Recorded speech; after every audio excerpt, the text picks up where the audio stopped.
Kinan beristirahat lama. Ketika dia bangun, hari sudah gelap. Dia menyegarkan diri dan turun, hanya untuk menemukan bahwa rumah itu penuh sesak. Gavin ada di rumah dan Reza serta Nara ada di sana.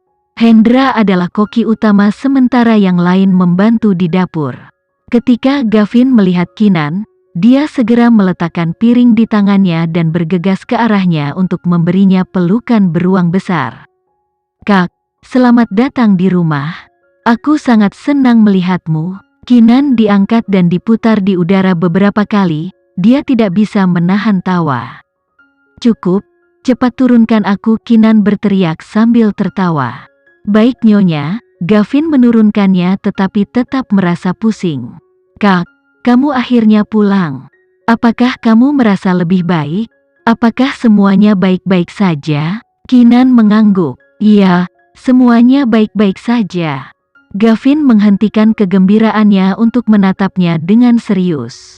Ada air mata di matanya. "Kak, akhirnya kamu pulang. Ini terasa seperti mimpi." Dia kemudian tersedak kata-katanya sendiri. "Apa ada yang salah?" Kinan bertanya dengan prihatin.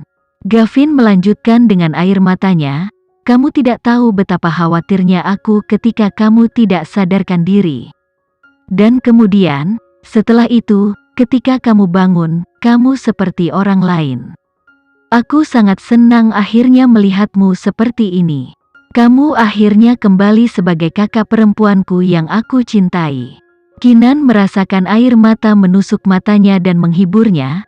"Aku minta maaf karena membuat kalian semua khawatir. Aku berjanji itu tidak akan terjadi lagi.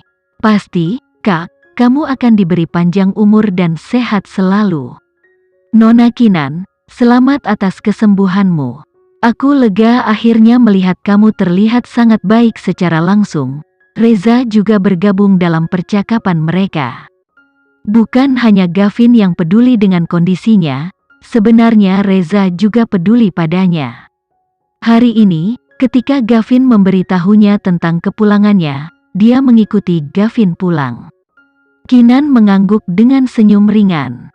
"Maaf telah memberikan begitu banyak tekanan padamu selama beberapa bulan terakhir ini, dan terima kasih telah membantu perusahaan ketika aku tidak ada.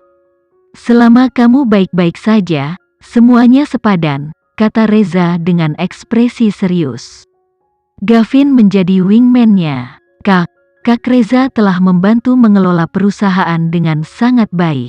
Keuntungan kita sangat tinggi. Itu adalah tanggung jawabku. Nona Kinan, tolong jangan khawatir karena aku akan fokus sepenuhnya pada pengelolaan perusahaan." Reza meyakinkannya dengan percaya diri. Dia selamanya berhutang pada Kinan, jadi dia bersumpah akan membantunya selama dia hidup. Kinan tidak banyak membantunya, dia hanya mengusulkan kolaborasi, dan sebagai imbalannya dia membalasnya dengan kesetiaan seperti itu. Kinan senang dia percaya padanya saat itu. "Nona Kinan, terima kasih." Tiba-tiba Nara juga berjalan mendekat. Dia masih tertutup dan tidak nyaman secara sosial, tetapi jelas ada penghargaan besar di matanya. Kinan terkejut. Bukankah Nara memiliki masalah mental? Dia terlihat sangat normal sekarang. Reza sepertinya telah membaca pikirannya dan menjelaskan, "Nona Kinan, penyakit adik perempuanku sudah jauh lebih baik.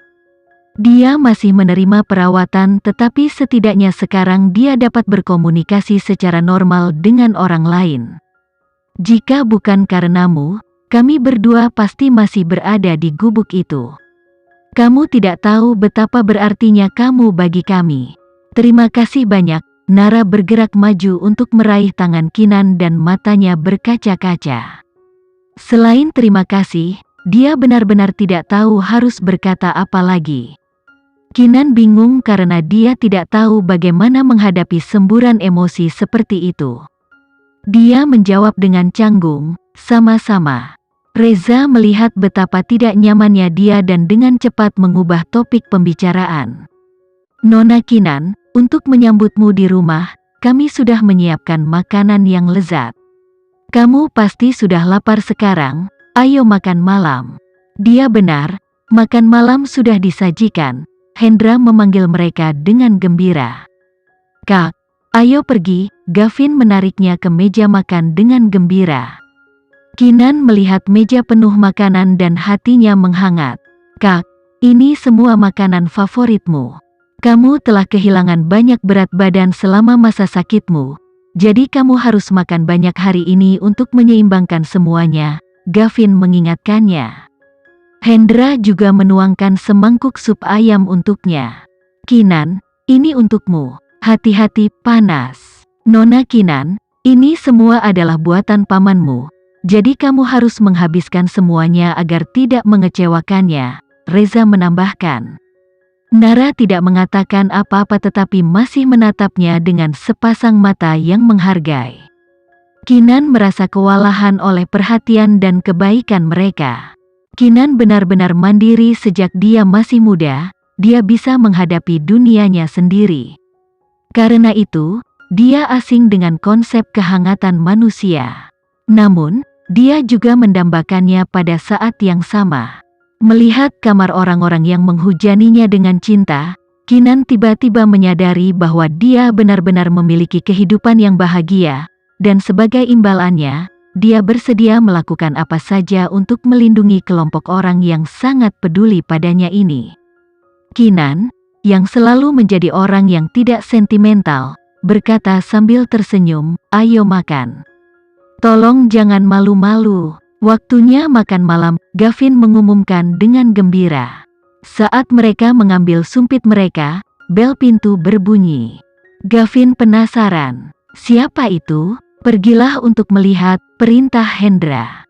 Gavin bergerak untuk membuka pintu dan terkejut menemukan bahwa tamu tak terduga itu adalah Vano. Mengikuti di belakangnya adalah Nando. Kedua pria tampan dan tinggi itu masuk ke dalam ruangan dan langsung menarik perhatian semua orang. Hampir semua orang melakukan pengambilan ganda. Hendra dan Reza mengenal Vano tetapi mereka tidak tahu siapa Nando itu. Namun, dari kesamaan fitur dan kehadiran yang sama yang mereka berdua miliki, mereka bisa menebak bahwa Nando juga berasal dari keluarga Dirgantara. Saat Vano masuk, tatapannya tertuju pada Kinan. Mereka baru saja berpisah pagi ini tapi rasanya sudah lama sejak terakhir kali dia melihatnya. Dia bisa merasakan detak jantungnya semakin cepat saat dia datang ke pandangannya. "Paman, senang bertemu denganmu, dan halo juga untuk kalian semua," sapa Vano saat dia berjalan. Hendra juga menyapanya dengan sopan karena sifatnya yang baik untuk melakukannya. "Vano, senang bertemu denganmu juga." "Paman, senang bertemu denganmu," tambah Nando dengan seringai sederhana.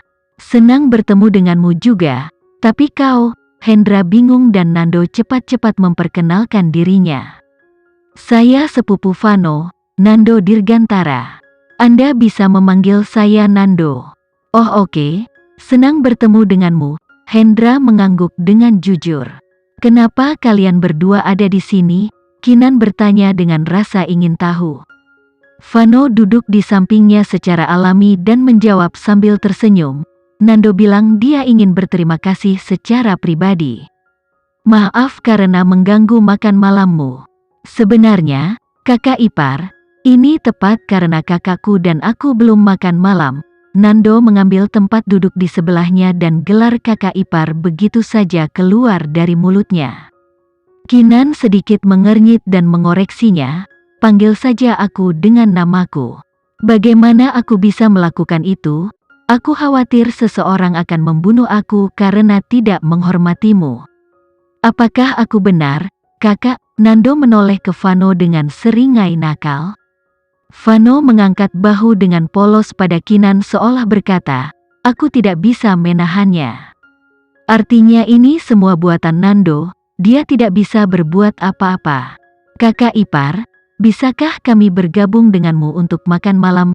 Nando kembali bertanya dengan wajar. Kinan tidak menjawab dan Nando langsung menoleh ke arah Hendra. "Paman, maaf telah mengganggu makan malam keluargamu. Aku harap paman tidak keberatan jika kita bergabung." Tentu saja tidak. Aku akan membawakanmu beberapa peralatan makan. Sekian dulu ya video kali ini, kita lanjutkan lagi videonya di lain waktu. Oh iya, bagaimana menurut kalian? Semoga bisa sedikit menghibur kalian semua. Untuk teman-teman yang baru nonton, jangan lupa subscribe ya, hehehe. Dan kalau teman-teman ada yang ingin gabung langganan, bisa langsung gabung saja untuk dapat fitur yang menarik dan sedikit membantu Mimin.